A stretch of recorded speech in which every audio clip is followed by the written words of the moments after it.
Hello music fans, especially Babymetal fans. Thank you for visiting my channel. My name is Caeser Pink. Let your mama down. Let your mama down. Let your mama down. Baby, please. Today I'm going to review a Babymetal concert. It took place at the theater in Madison Square Garden, June 24th, 2025. And I went with my wife and 10-year-old daughter, Susquehanna. Now, there were two opening acts. The first one was called Bloodywood. The name Bloodywood is a play on the term Bollywood, which is the Indian film industry. It says they formed in New Delhi in 2016. They began as a parody band that uploaded metal covers of pop songs on YouTube and only later began to write their own music. They have become India's first metal act to chart on Billboard. Along with the message in their lyrics, which I don't know their lyrics, so I can't comment on that, the band aims to support various social charity causes. With the release of the video for their song Ja Veeri, they gave away prepaid online counseling sessions. In a 2023 interview, one of the members, Kerr, claimed that the band's goal was to channel their angst for the right causes and make people want to do something about them. To begin with, I'm not really a metal fan, so I'm not the greatest person to review them, but I will do my reaction and try to forego my prejudices as much as possible. Now, some interesting things about them were they occasionally had rhythmic shifts that were different than most metal bands. They had two vocalists, screamers, chanters, whatever you want to call them. They had a drummer, a live drummer. They had a bass player and a guitar player. But a lot of the music actually came from backing tracks. There were a lot of electronic rhythms and other things that came from backing tracks. But another interesting thing is they had a guy who played a dhol. I don't know if I'm pronouncing that right, but it's an Indian-style drum that you hold over your shoulders and play with two sticks. But let's listen to a part of one of their songs.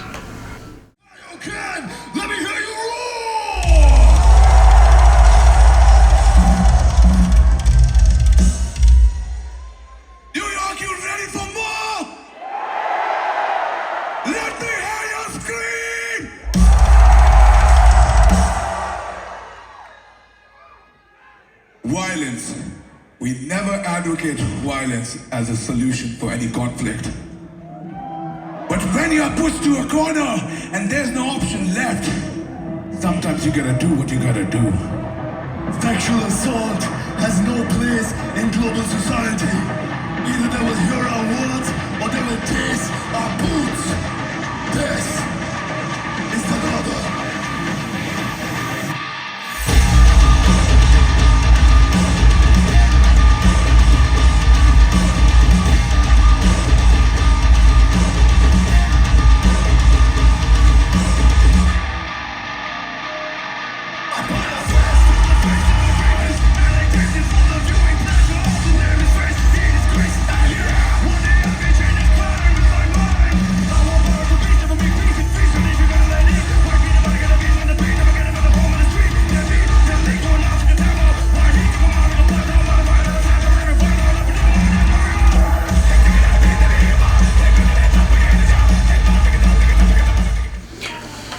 As you could hear in that clip, there were some good examples of the dynamic shifts they made in the music. It didn't have a lot of dynamics. It was pretty much at this level the whole time. I always think dynamics helps music be more interesting. If you're just at the top level the whole time, you just become numb to it and it doesn't really affect you. Now, an interesting thing, the two vocalists looked like and acted like and spoke like characters from an action hero movie. When they spoke, there was a lot of fucking, the word fucking used every sentence. I mean, I think the speech was cool in the beginning, saying they never advocate violence unless they're pushed into a corner. And then the song seemed to celebrate that violence that they use when pushed into a corner. It's like, to bring it back to action hero movies, as a friend of mine said after watching a Clint Eastwood movie, he said, and I quote, "He's a good man, but he just has to kill." And a lot of these action hero movies, the writers have to twist themselves up in knots to come up with a plot and a context which gives the hero a chance to go on a murderous rampage. They always try to find a way that his extreme violence is morally justified, and that gives the audience a chance to wallow in and enjoy the violence, yet still feel that it's heroic and morally correct. But they did a very short set, and they appeared on a song for Babymetal, so when Babymetal played that song, they came back up on stage. Now the next group was Black Veil Bride. They're based in Hollywood, California. The group formed in 2006 in Cincinnati, Ohio. Apparently, a Black Veil Bride is a Roman Catholic term used when a woman marries into the church and gives up all the pleasures of life to devote her life to God. It's an interesting thing. There was a time in the 80s where heavy metal groups were often accused of being devil worshippers or Satan worshippers or whatever. It always occurred to me that if somebody's a devil worshipper, Satan worshipper, that means their fundamental beliefs in reality are Christian based. So anybody who engages in that sort of anti-Christian thing believes in the Christian theology and reality at heart. And you see that also in horror movies, often the horror movie will be based on an occult idea that is structured by the Christian view of reality. But about the band, as far as I could hear, there were no backing tracks. It was a mix of traditional 80s metal and some 90s thrash metal, and with kind of a heavy touch of goth, a little bit of The Cure. Overall, it was more melodic than Bollywood. The singer often switched between melodic singing and the guttural devil wolf voice that you often hear in metal now. The guitar solos were all in a traditional 80s style, just kind of running up and down the neck without any slow or short notes to savor. Like Bollywood, the singer said fuck every other word. The last song of the night of their set had heavy use of 80s synths. It was kind of cheesy. But for both of these bands, the audience loved them. they definitely had their fans, and I've been to Babymetal concerts before, and the audiences were a lot more diverse. This show had much more of an metal crowd, and I think that was probably because of the inclusion of these two opening acts. But let's give them a listen. There was one thing funny about it. When he wasn't singing, when he was speaking between songs, the singer sounded like an FM radio host broadcasting from a used car lot or something. But let's give it a listen.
But as I said, I'm not much of a metalhead, but the audience loved it. Now to the main act, Babymetal. Just a little bit of background. They're a Japanese group. They're credited with inventing a new genre of music called kawaii metal. Kawaii means cute. The band formed in Tokyo in 2010. The group is produced by Babymetal. Not only the performers, but everybody involved in them takes on the name metal in their last name or first name. And they're from the talent agency Muse Inc. Their band is known as the Kami Band. Kami, I think, means death or God. Maybe it means God. I'm not sure which. Because the band all call themselves like God of bass, God of guitar. But their music, I first became aware of them from their song Gimme Chocolate. And when I first heard it, I was kind of confused and dumbfounded. I thought it was funny, and I kept going back to it and watching it. I must have watched it every morning for a couple months. It just made me start the day happy, and soon I began to think it was genius. I'm not a fan of J-pop or heavy metal, but put them together and I absolutely love it.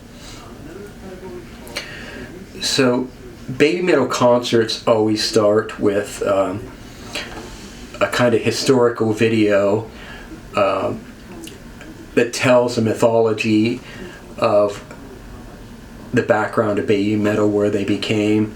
They're kind of like superhero characters within this mythology. So let's watch the opening of the show.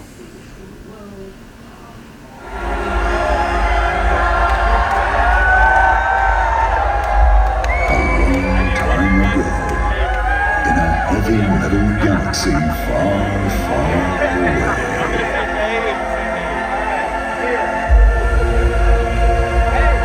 After 15 years, together with the fellow metal heroes they met during their journey through the metal resistance, they will usher in a new era of heavy metal. Beyond heavy metal.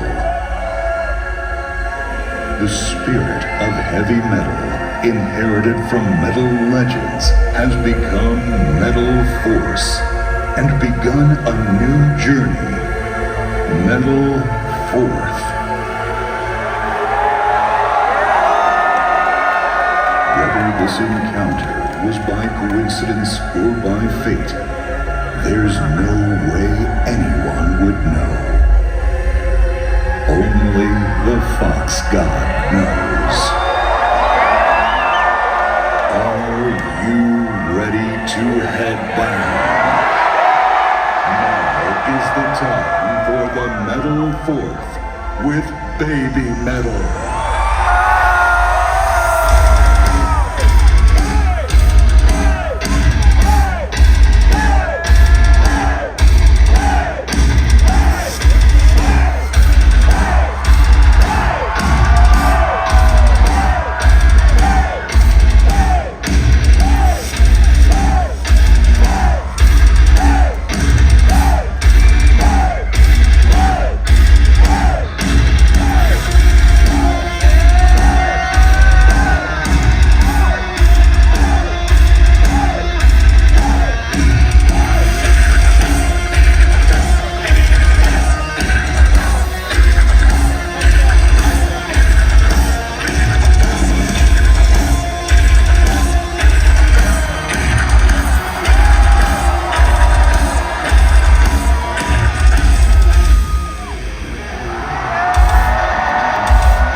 Now, a Babymetal concert is kind of a magical experience. It's so fun.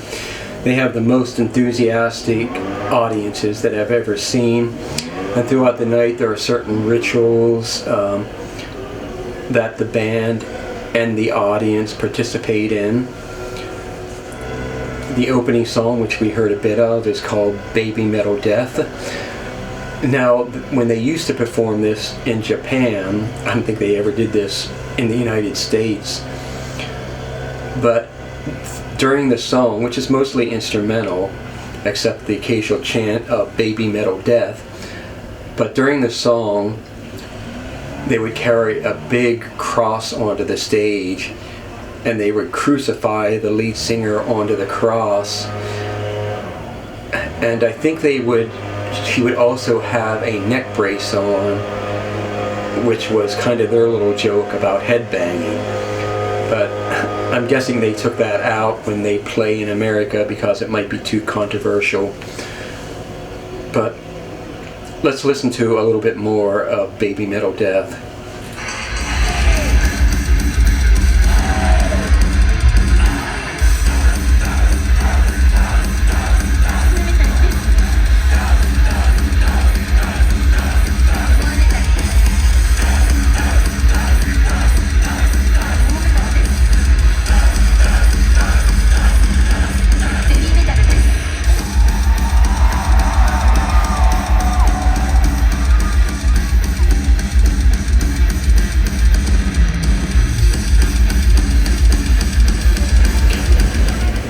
Now, when they come on stage, it seems like maybe seeing cartoon characters come to life, or superheroes. They always wear these amazing costumes. Now, the next song is, I think it's called Megasune. It starts off, it reminds me of that first scene in Hunger Games where there's the eerie woman's voice and the sort of big puppet that turns around. But I find it a very moving song. It's about girls growing into women, and when Babymetal started, they were just 13 to 15 years old. But they start off saying something about being female foxes, and they often have fox masks in their hands. But then it becomes about how girls are becoming the ideal women. Girls are becoming the ideal women, and how they present themselves one way on the outside, but their fears and their sadness are hidden within. Here are some of the lyrics. Ancient maidens, you dance in a transient dream, getting over 1,000 years, you live today. It's all right. Always women are actresses. We're not foxes, not deceiving, but maiden-like female foxes. But let's listen to the song a little.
Again, there you can see how much audience participation there is.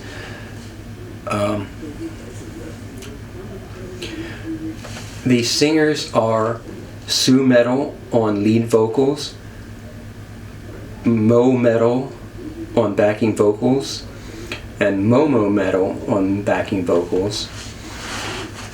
Momo Metal replaced Yui Metal, the original in the group. She's much beloved by the fans. I heard one call her the cutest human being that ever existed, but it's hard to find out what happened to her, but apparently she had health problems. read that she collapsed on stage, and when she had to drop out of the tour, they waited for her, went on as two for a while. But with just two of them, some of the magic seemed to be gone. There's, three's a magic number, and it's, it has a visual impact when you see it. And eventually, when she wasn't able to come back, they replaced her. And Momo Metal is great too. Now the next song is Papaya. There's a guest on that, and since he's not there, they feature him in the video. I think he was a rapper from, I'm not sure whether he is from an Asian country or an Eastern European country, but you'll see another one of the rituals. The guest did this in the original music video, where he has a small towel that he swings around. You'll see Sue Metal doing that, and many people in the audience doing that, and it's a cool, fun song, Papaya.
The next song that I got a piece of is Metali, and the first half of this video features solos of the band, and I think it's great. They're a great band, incredible musicians, and they each take a solo in here. When the song comes in, it has an Indian style. Tom Morello from Rage Against the Machine played on the original track and in the original music video for him. And like the previous song, although we didn't see the original guest on the video, he was there in a later part of the song. And then in this one you see Tom Morello as well, and at one point he's playing guitar and the three singers are sitting on the neck of the guitar as he plays. I think this video may be in two parts, but let's start it out.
Stamina to be.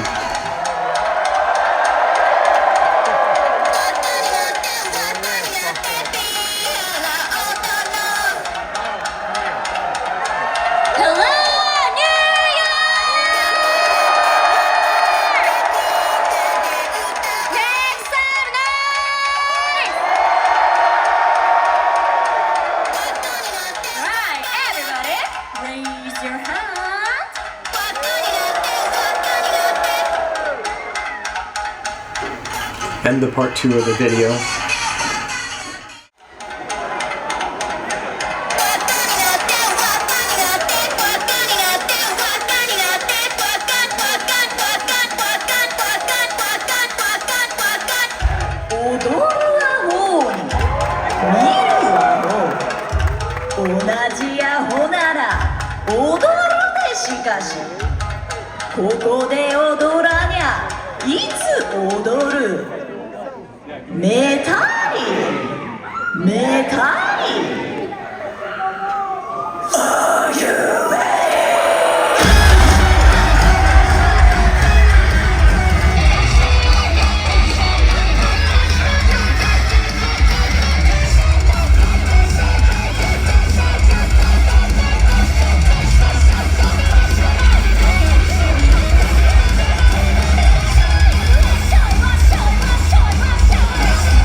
Now, there was a section where you could hear an older woman's voice speaking in the original track and in the music video that's in there, and at the live concert it was on a backing track.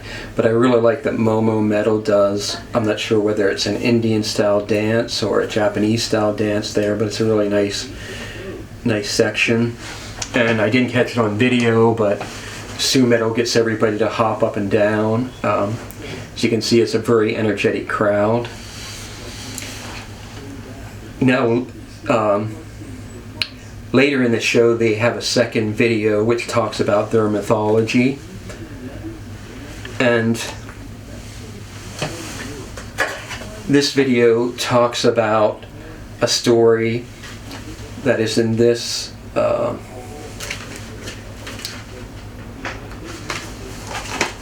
this book. Being a Babymetal fan, I got myself a copy. But let's watch a section of that video. Friendly journey to Mount Fuji to see the rising sun. However, they find themselves in trouble. The weather in the mountains is changeable. They are caught in a storm and seem to have gotten lost. They were shivering from the cold and feeling dizzy.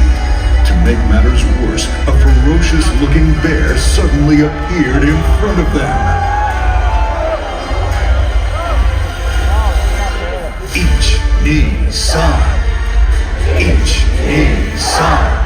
The three sisters chant the magic number 3 for help. At that moment, a miracle happened. When they chanted the number 3, thunder rumbled from the sky, scaring away the ferocious bear and getting them out of trouble.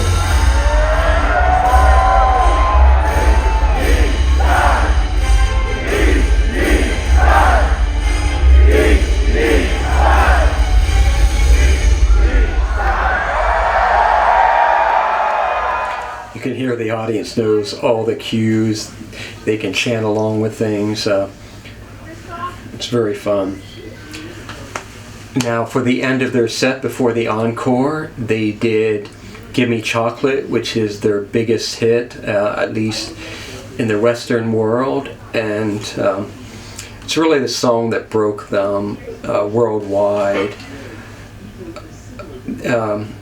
People just couldn't believe the video. It was so different than anything seen before. And a little more background about Babymetal. They were in the public eye before they were in Babymetal. They were part of, they call it the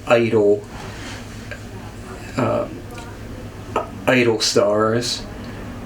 And that's very kind of corporately controlled pop stars. And they were in this group, I forget what it was called, but I think it had like 20 or 25 members in it, all young girls. And it was based around a school theme. So the grade school age ones, they would have their own musical collaborations. And then when they were too old for not grade school, middle school, they would graduate to high school and then be in different groups. And within that, the musical groups were based around what could be after-school clubs or groups. So there could be a science club group, a tennis club group, and Babymetal came out of something called the heavy music group.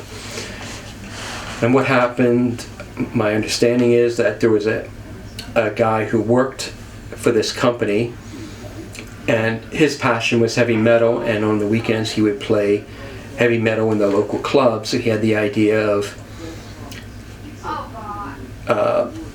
having a heavy metal group backing up some J-pop stars. They chose Sue Metal because she had the strongest vocals, and that experiment led to Babymetal, who eventually aged out and became, left that business situation and went out on their own and became worldwide stars. But let's watch a bit of Gimme Chocolate.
So when they made the original music video for this,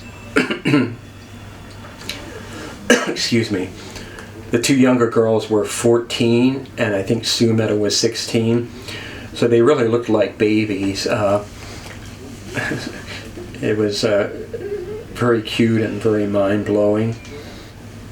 So when they came out for the encore, they did 3 songs. One of them is an old song, Karate, which I hadn't heard them perform before. Let's listen to a bit of that.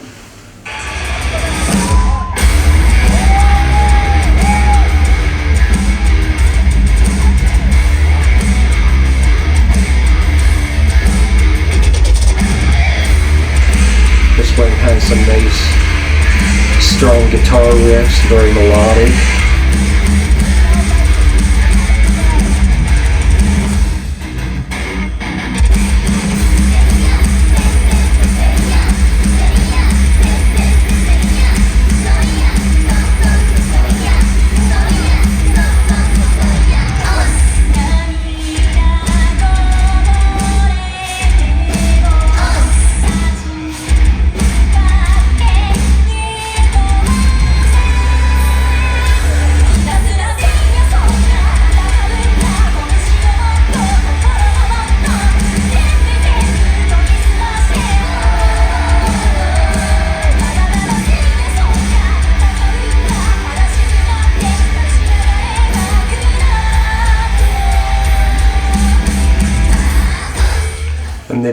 The music video for this was really fun. They were using some kind of magic to fight some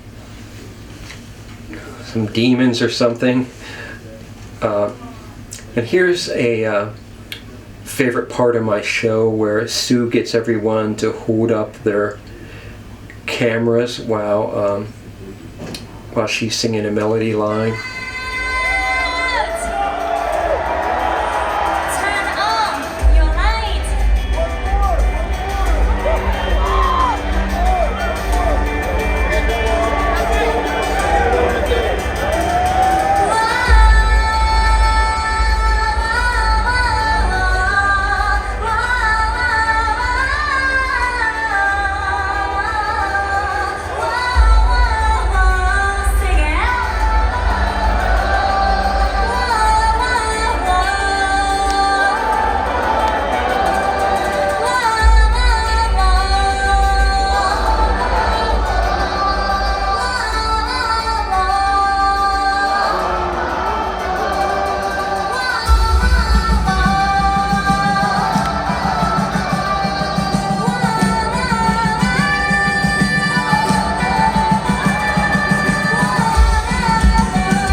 Now, they usually end their shows with a song called Road of Resistance.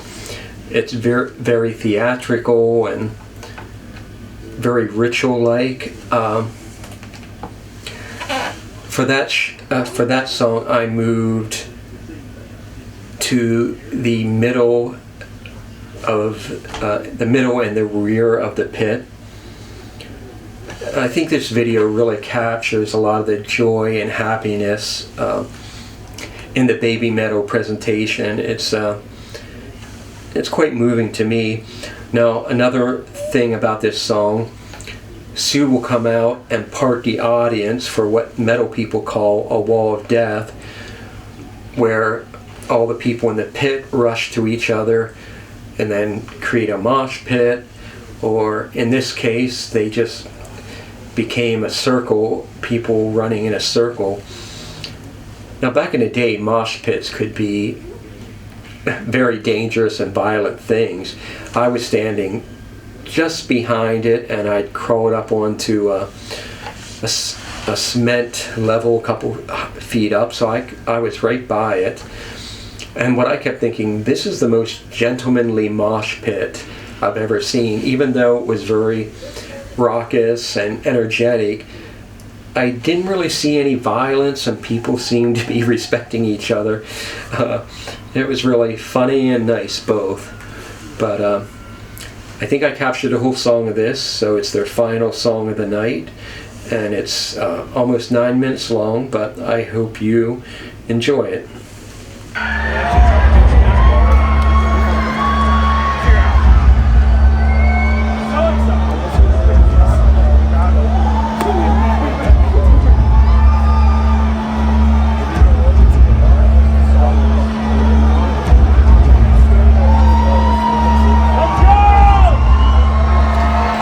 Songs have these moody, ambient introductions, after which the lights will come up and the girls will appear on stage.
Now, before we go forward, I'm going to go back. Now, you might not have caught it, but I caught Babymetal in sort of a silly moment when she thought she was in the dark. You can see she's back there to the right side. She must be talking to Momo or somebody, and she's kind of laughing and moves her arms up and down in a funny way. Let me back it up just a little, and I'll try to highlight that.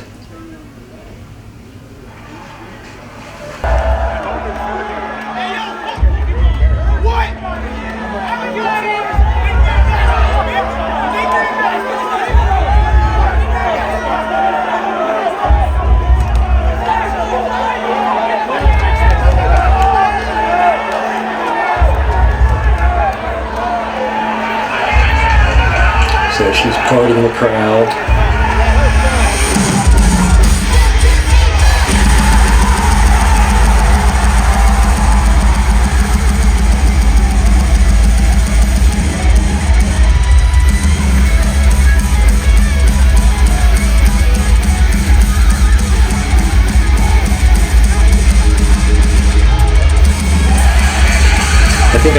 might have accidentally put my fingers over the microphone on the camera because the sound gets muffled for a few moments.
I think this song has a great structure. It keeps going through different sections and really building up from darker moments to more major key feel-good moments.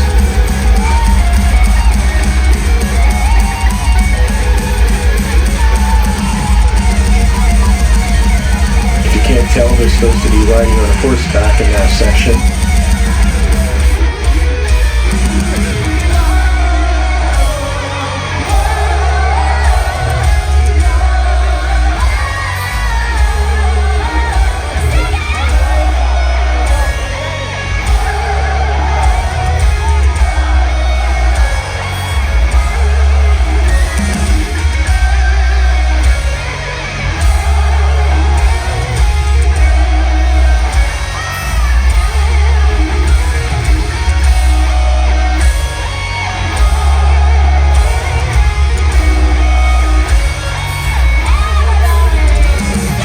I love this section where the girls are kind of walking around and smiling and being silly. I think a lot of Babymetal fans feel like they've grown up with them, so although they're women in their late 20s now, we still remember them as cute little children. So that stuff, seeing them play around and smile, makes me feel very happy inside.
song has such a great complex structure, so many different melodies. It's almost like a piece of prog rock, but the structures all go to building different emotions. Now before we stop, we'll watch the what they have to say to the audience. Now when they first came to America as children, they couldn't speak English at all, so it's fun to hear Sue speaking pretty good English.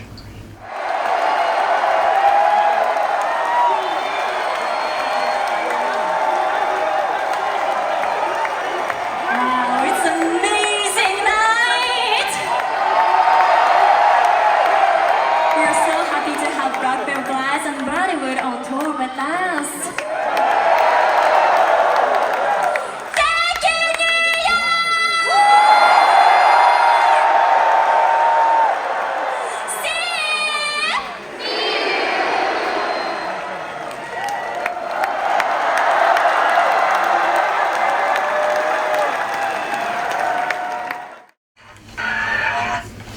They always end the show by saying "see you." But anyways, it was such a fun night, such a great show. Please, I'd love to hear your thoughts in the comments below. If you have any other music you think I should check out, put that in the comments. Please like and subscribe or support Arete Living Arts if you can, and hope to see you soon.